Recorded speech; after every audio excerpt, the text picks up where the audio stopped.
بسم اللہ الرحمن الرحیم۔ السلام علیکم۔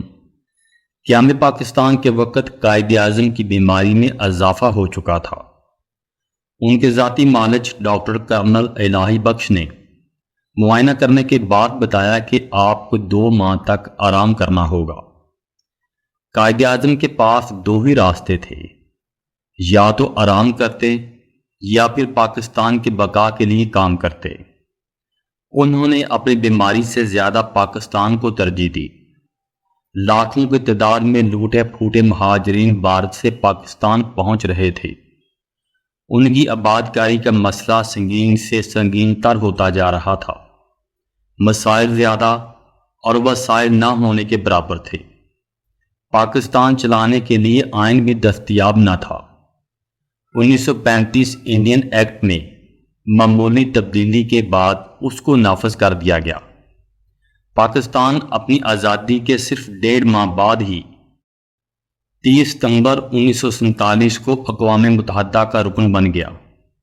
پاکستان کو ممبر بنانے کی تجویز برطانیہ نے پیش کی، جس کی تائید بھارت، ایران، ترکی، مصر، عراق، لبنان، برازیل اور امریکہ نے کی، جبکہ افغانستان واحد اسلامی ملک تھا جس نے پاکستان کی اقوام متحدہ کی ممبرشپ کی مخالفت کی تھی۔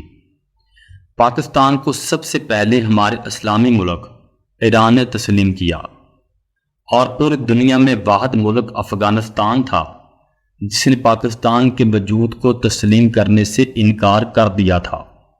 پاکستان کا ہلالی پرچم سب سے پہلے فرانس میں لہرایا گیا۔ 12 مارچ 1948 کو کراچی پاکستان کا پہلا دارالحکومت بنا، جو 31 جولائی 1960 تک رہا۔ قائد اعظم کی حالت روز بروز خراب ہوتی جا رہی تھی۔ ان کو مزید علاج کے لیے زیارت سے کراچی لایا گیا۔ قائد کو کراچی ایئرپورٹ سے ایک نکارہ سی ایمبولینس میں لٹا کر گورنر جنرل ہاؤس کی طرف روانہ کیا گیا۔ اس ایمبولینس کے پیچھے قائد کے ڈاکٹر اور ملٹری سیکرٹری موجود تھے، اور ایمبولینس میں قائد اعظم کے ساتھ محترمہ فاطمہ جناح اور سسٹر ڈینیم موجود تھیں۔ ابھی ایمبولینس نے 4 میل کا فاصلہ ہی طے کیا تھا کہ ایمبولینس خراب ہو گئی۔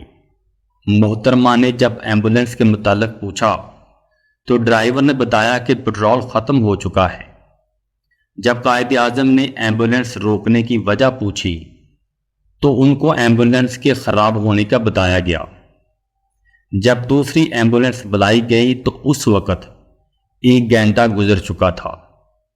اس 1 گھنٹے میں محترمہ فاطمہ جناح بیمار بانی پاکستان قائد اعظم محمد علی جناح کے چہرے کو اپنے پلو سے صاف کرتی رہی اور پنکھے سے ہوا دیتی رہی، اور مکھیاں قائد اعظم کے چہرے کو بار بار ڈسٹرب کر رہی تھیں۔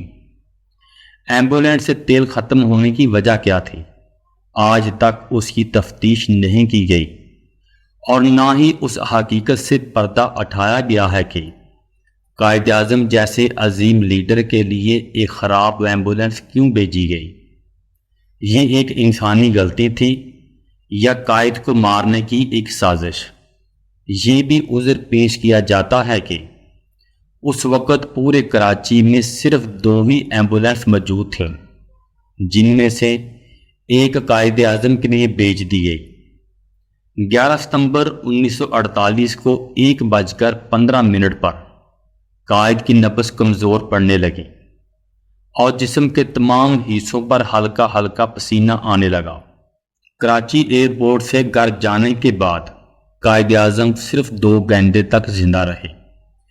محترمہ فاطمہ جناح اپنی کتاب میں لکھتی ہیں کہ قائد اعظم گھر پہنچتے ہی سو گئے، 2 گھنٹے بعد جاگے اور مجھے اپنے پاس بلایا اور کہا فاتح خدا حافظ، اور اپنی جان اپنے مال کے حقیقی کے سپرد کر دی۔ قائد اعظم کے نماز جنازہ میں تقریباً 6 لاکھ سے زیادہ لوگوں نے شرکت کی۔ ان کی وصیت کے مطابق ان کی نماز جنازہ عصر کے بعد مولانا شبیر احمد عثمانی نے پڑھائی اور کراچی میں ان کو سپرد خاک کر دیا گیا۔